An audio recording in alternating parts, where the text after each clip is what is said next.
Graça e paz, igreja. Aqui quem fala é o pastor Chayano. Estamos mais uma vez com o nosso culto em casa. E hoje nós vamos falar sobre um assunto muito importante. Eu quero saber, você tem feito o seu culto com a família? Bom, se a sua resposta for sim, assista esse vídeo até o final e descubra quando começou essa prática do culto em casa e por que a igreja muitas vezes precisa adorar dentro do lar. Nós vamos fazer, na verdade, uma série aqui de 3 vídeos. Nós vamos estar falando sobre a origem do culto em casa, nesse primeiro vídeo. Depois nós vamos estar falando no próximo vídeo sobre a necessidade, por que você precisa adorar a Deus dentro da sua casa e quais são os benefícios que você tem com essa prática, de cultuar a Deus na sua casa. E por último, nós vamos estar falando sobre como fazer o culto na sua casa de uma maneira efetiva, como fazer um culto muito abençoado na sua casa. Então, querido, assista esse vídeo até o final, não perca a sua bênção e não esqueça, se você ainda não é inscrito em nosso canal, inscreva-se agora mesmo, ative o sininho para não perder nenhuma novidade e compartilhe. Vamos fazer essa mensagem chegar a todas as famílias, Queremos ver o Brasil inteiro adorando a Deus.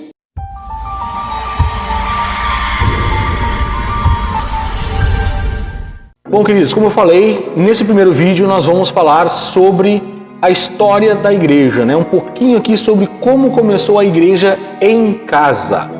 Bom, eu quero ler com vocês Atos capítulo 2, versículo 46, é conhecido como texto do Pentecostes, Mas eu quero ler aqui o final do capítulo 2, que tem uma informação muito importante para nós. Nós vamos compreender também qual é o contexto.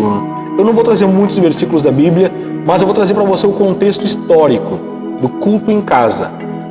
A palavra do Senhor em Atos capítulo 2, versículo 46 nos diz assim, E perseverando unânimes todos os dias no templo e partindo o pão em casa, comiam juntos com alegria e singeleza de coração. Bom, vamos entender o que acontece em Atos dos Apóstolos. Jesus havia então morrido na cruz, ressuscitado ao 3º dia, morrido na Páscoa, ressuscitado ao 3º dia, e andou, segundo registra a palavra de Deus, andou cerca de 40 dias entre os homens. Depois disso, Jesus foi assunto ao céu, ele subiu aos céus, e deixou os discípulos aqui na terra. Queridos, nós precisamos entender uma coisa. Jesus era judeu, os discípulos eram judeus. Não existe cristianismo ainda. Nesse momento da história, ainda não tem formado aquilo que nós conhecemos como cristianismo. Então não tem formado aquilo como a gente conhece o modelo de igreja, de templo, mas no texto está dizendo aqui que eles iam todos os dias no templo, perseverando unânimes todos os dias no templo. Esse templo aqui é a sinagoga judaica. Esse templo é a sinagoga. Eles iam na sinagoga porque eles eram todos judeus, tá bom? Então você precisa entender isso. Aí o que acontece? Eles eram perseverantes, unânimes no templo e partindo o pão em casa. Quer dizer que a comunhão deles não era apenas no templo. Que é uma coisa que a igreja muitas vezes acaba entendendo dessa maneira, eu preciso ter comunhão com a igreja enquanto eu estou dentro da igreja. Na verdade, não.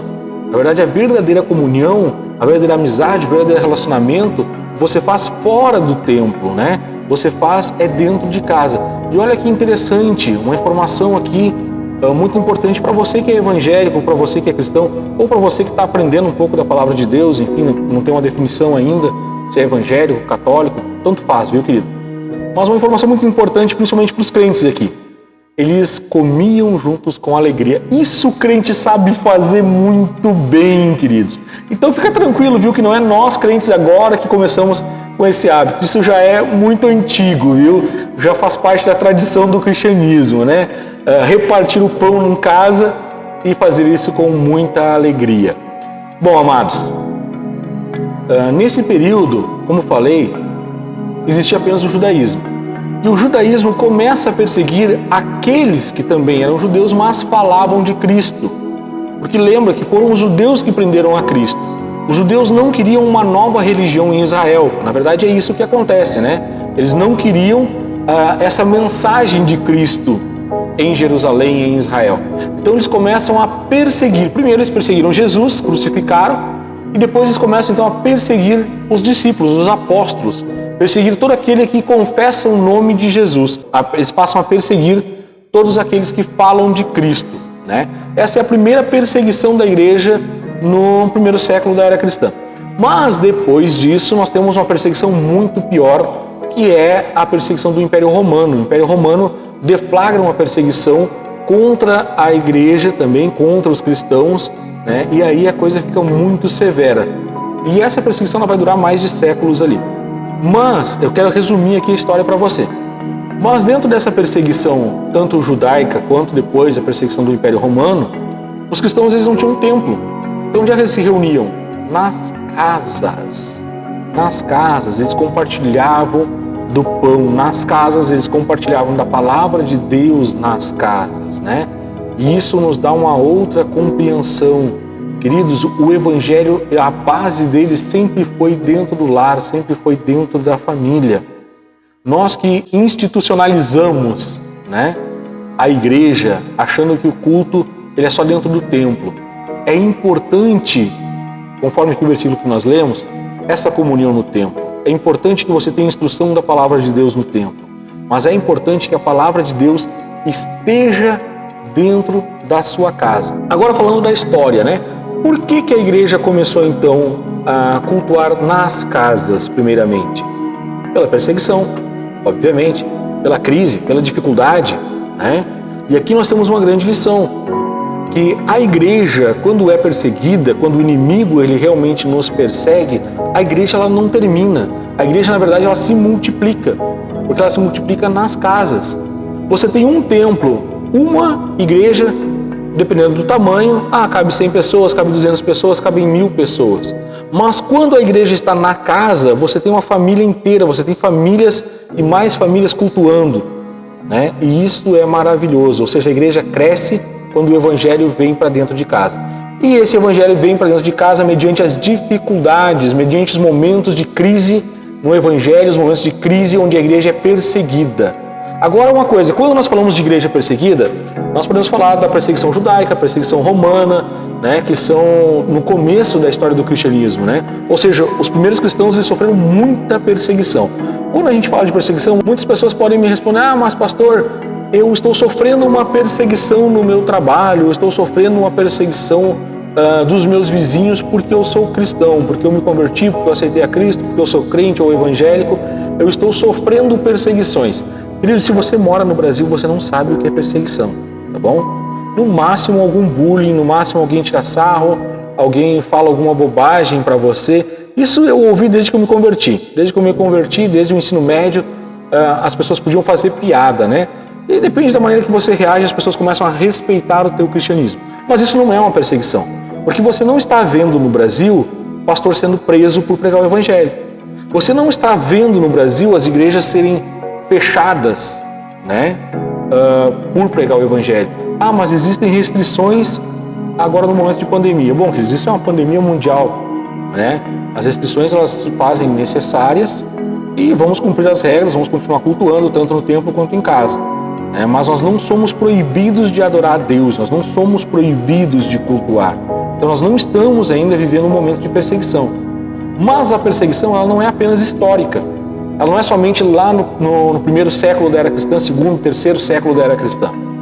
Na verdade, a perseguição ela continuou acontecendo de diversas maneiras.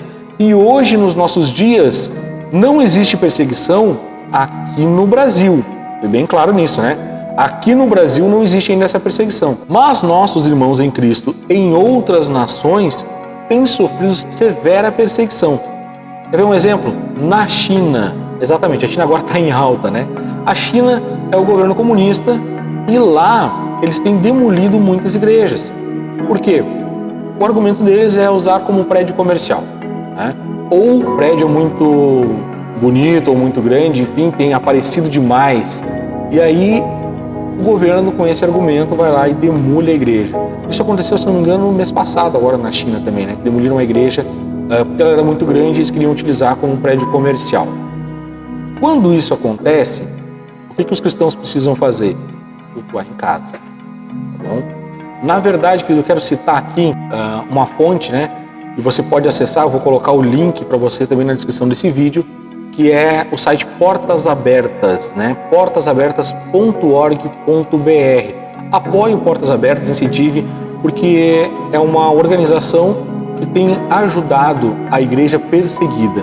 O foco dessa organização é ajudar aqueles cristãos ou missionários que estão realmente sendo perseguidos por pregar o Evangelho. E lá tem muita informação sobre a perseguição cristã atual. Bom, a revista Portas Abertas de fevereiro fala sobre as ondas de perseguição na China. Depois de alguns anos de relativa liberdade religiosa, os cristãos voltam a enfrentar dificuldades por causa da fé em Jesus. As igrejas também foram afetadas, sendo alvo de invasões e muitas vezes fechadas. Essa é a realidade do governo comunista da China. Para você ter uma igreja na China, você precisa estar regulamentado, você precisa ter uma licença do governo. Mas mesmo tendo uma licença do governo, o governo tem invadido as igrejas, fechado as igrejas, e em alguns casos até mesmo demolido os prédios das igrejas. Tá bom? Isso faz com que os encontros voltem a ser secretos, ocorrendo em casas dos cristãos. Esse texto eu tirei justamente do site portasabertas.org.br. Você pode ir lá pesquisar nas notícias, você vai ter várias notícias, inclusive da China, de tantos outros países. É só na China que existe perseguição? Não. E também a China não é o país com a perseguição mais severa, né? Você tem ali um mapa também no Portas Abertas onde mostra quais países a perseguição é mais severa. Mas a China sim, persegue, mas nós temos também países de origem muçulmana, países onde o islamismo é a maioria, né, onde o islamismo é a religião oficial do país. Esses países também o cristianismo sofre uma séria perseguição, né? Países onde os pastores são presos, são mortos, são torturados, as casas dos pastores são incendiadas. Na Índia existe também muita perseguição e em países comunistas também existe uma perseguição muito séria, né? Onde pastores e a família dos pastores muitas vezes são presos, são torturados. Então, por essa perseguição, a igreja acaba voltando para dentro de casa, voltando para o Evangelho. E aqui no vídeo de hoje eu quis apenas dar um contexto histórico. Por que começaram os cultos ou a igreja em casa, tá bom? Mas no próximo vídeo, você não perca o próximo vídeo, que eu vou colocar, provavelmente deve estar aqui ou aqui, eu vou colocar para você ali o link. Você vai assistir sobre a necessidade de fazermos o culto na nossa casa. Quais são os benefícios? Aqui eu dei apenas um contexto histórico. Por que a igreja começou a cultuar em casa? E nós devemos estar preparados, né, realmente, para qualquer tipo de circunstância, dificuldade da igreja, nós devemos estar prontos. Mas no próximo vídeo eu quero falar sobre a bênção no teu lar, na tua casa, sobre o benefício que é você ter o hábito de fazer o culto com a sua família. Então, querido, se você não é inscrito em nosso canal, inscreva-se agora mesmo, aproveite, divulgue, nos ajude a levar essa mensagem a tantos outros lares, tantas outras famílias. Compartilhe com a sua família, compartilhe com seus amigos, enfim, nas suas redes sociais. E, querido, obrigado por você ter assistido até o final desse vídeo. Não perca o próximo vídeo. O próximo vídeo, querido, é imperdível, né? Que é quando nós vamos tratar aqui sobre a necessidade do culto familiar. Nós vamos trazer mais 2 vídeos falando sobre esse assunto. Nós vamos falar sobre a necessidade, sobre o benefício, a bênção que é o culto na família, e depois nós vamos estar falando também, obviamente, como você fazer o culto. Qual é o ideal para você fazer um culto com a sua família e esse culto ser uma verdadeira bênção na sua casa. Deus abençoe e nos vemos no próximo vídeo.